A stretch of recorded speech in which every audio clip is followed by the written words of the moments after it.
Hello students, स्वागत है आपका be learning tutorial YouTube channel में। आज की इस वीडियो में हम क्लास 10th की मैथ का लेसन 13 जिसका नाम है वॉल्यूम एंड सरफेस एरिया, पृष्ठीय क्षेत्रफल तथा आयतन, इस चैप्टर से प्रश्नावली 13.1 से क्वेश्चन 6 को हल करने वाले हैं। अगर आप डॉक्टर मनोहरे की किताब से देख रहे हैं ये वीडियो, तो डॉक्टर मनोहरे की एक्सरसाइज 13.A का क्वेश्चन 2 देख सकते हैं। ठीक है, अगर आप एनसीईआरटी वाले स्टूडेंट्स हैं तो आप अपनी प्रश्नावली 13.1 का क्वेश्चन 6वां देख सकते हैं, और अगर आप मनोहरे वाली किताब से पढ़ते हैं तो 13A प्रश्नावली का क्वेश्चन नंबर 2 देख सकते हैं। ठीक है, दोनों क्वेश्चन सेम हैं।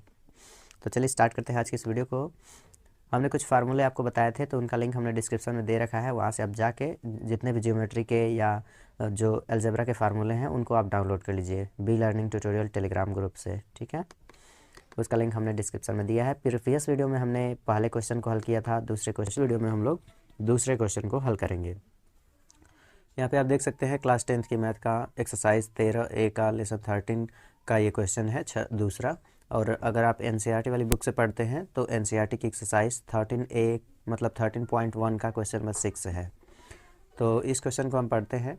दवा का एक कैप्सूल एक बेलन के आकार का है, दोनों सिरे पर एक अर्धगोला लगा हुआ है, पूरे कैप्सूल की लंबाई 14 mm है, का व्यास 5 mm है, इसका पृष्ठीय क्षेत्रफल ज्ञात कीजिए। मतलब कि ये जो पूरी आकृति आपको दिखाई गई है कैप्सूल की जैसी, आपको इसका क्षेत्रफल बताना है। जो आपको यह पूरी आकृति दिखाई गई है इसका आपको क्षेत्रफल बताना है। तो सबसे पहले मैं डायमेंशन को मेंशन कर दे रहा हूँ यहाँ पे। इसकी जो लंबाई है यहाँ से लेके यहाँ तक की वो 14 mm यानी कि 14 mm दी गई है। ठीक है, ये आपकी 14 mm दी गई है, टोटल लेंथ है। और कहा गया है कि जो इसका व्यास है वो 5 mm है, मतलब कि व्यास यहाँ से यहाँ तक होगा। इसे हम d मान लेते हैं, ये दिया है 5 mm।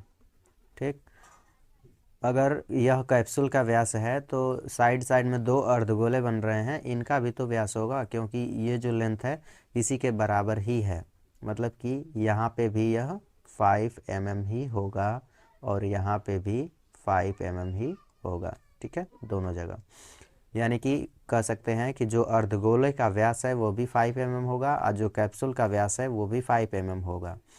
तो इसका पृष्ठीय क्षेत्रफल निकालने के लिए आपको अर्धगोले की त्रिज्या निकाल लेनी है, और अर्धगोले की त्रिज्या निकाल लेनी है, और जो बीच में बेलनाकार वाला भाग बन रहा है इसकी लेंथ निकाल लेनी है और इसकी त्रिज्या निकाल देनी है। बाद में आप फार्मूला रख देंगे बेलन का वक्र पृष्ठीय क्षेत्रफल प्लस 2 गुणे अर्धगोले का पृष्ठीय क्षेत्रफल, और यह क्वेश्चन सॉल्व हो जाएगा। तो सबसे पहले जो जो चीज़ें दी गई हैं हम उन्हें लिख लेते हैं। अर्धगोले का व्यास दिया गया है 5 mm, तो उसे हम यहाँ पे लिख लेते हैं। ओके, तो अर्धगोले का व्यास दिया गया था 5 mm, तो हमने 5 mm लिख लिया। ठीक, अब हम यहाँ से इसकी त्रिज्या निकाल लेते हैं। तो अर्धगोले का जो व्यास है उसको हम कैपिटल D मान लेते हैं। ठीक, ये हो गया, और ये हो गया आपका 5 mm। तो यहीं से हम निकाल देते हैं इसकी त्रिज्या, यानी कि स्मॉल r। तो स्मॉल r यहाँ से निकालेंगे तो 5/2। व्यास की आधी त्रिज्या होती है, तो त्रिज्या जो होगी वो होगी व्यास बटा 2, मतलब कि 5/2 mm। ठीक, ये हो गया अर्धगोले का व्यास और अर्धगोले की त्रिज्या। इसके बाद हम निकाल लेते हैं बेलन का व्यास और बेलन की त्रिज्या। तो यहाँ पे हम लिखेंगे बेलन का व्यास।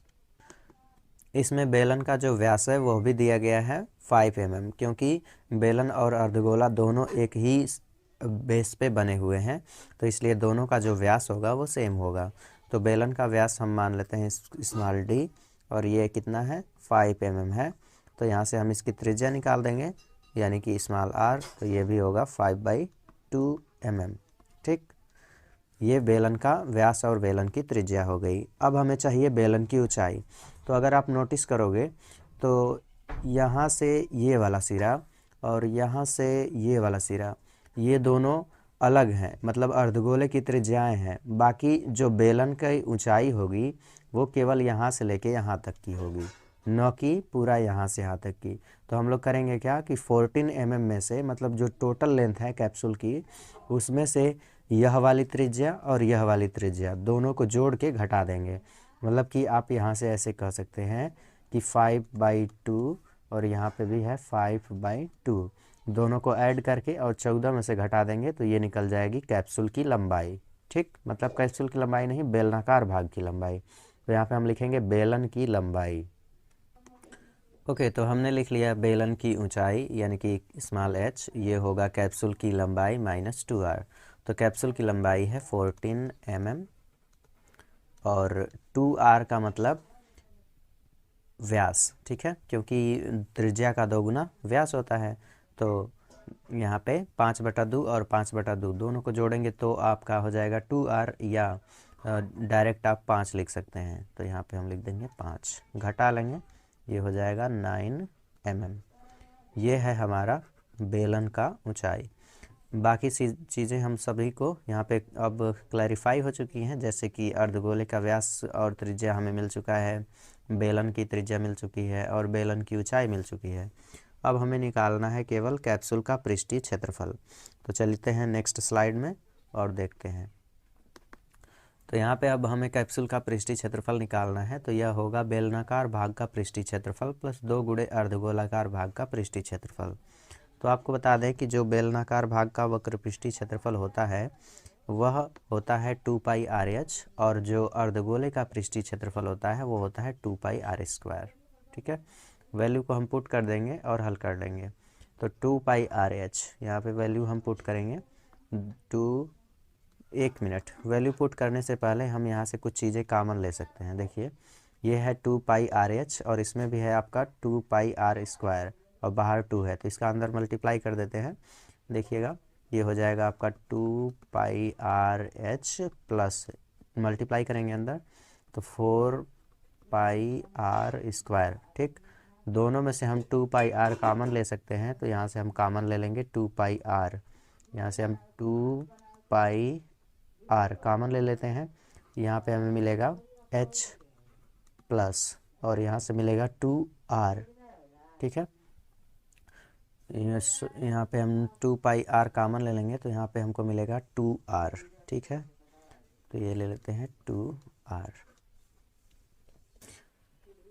अब यहाँ पे हम वैल्यू पुट करेंगे, वैल्यू पुट कर लेते हैं। तो ये हो जाएगा 2 इंटू पाई का मान होता है 22/7 और r का मान हमारा था 5/2, h का मान था 9 mm और 2r मतलब व्यास, तो व्यास था 5। ठीक, थोड़ा सा इसे और हल करते हैं। तो 2 गुणे 22/7 गुणे 5/2 और 9 5 जोड़ लेंगे, ये हो जाएगा 14।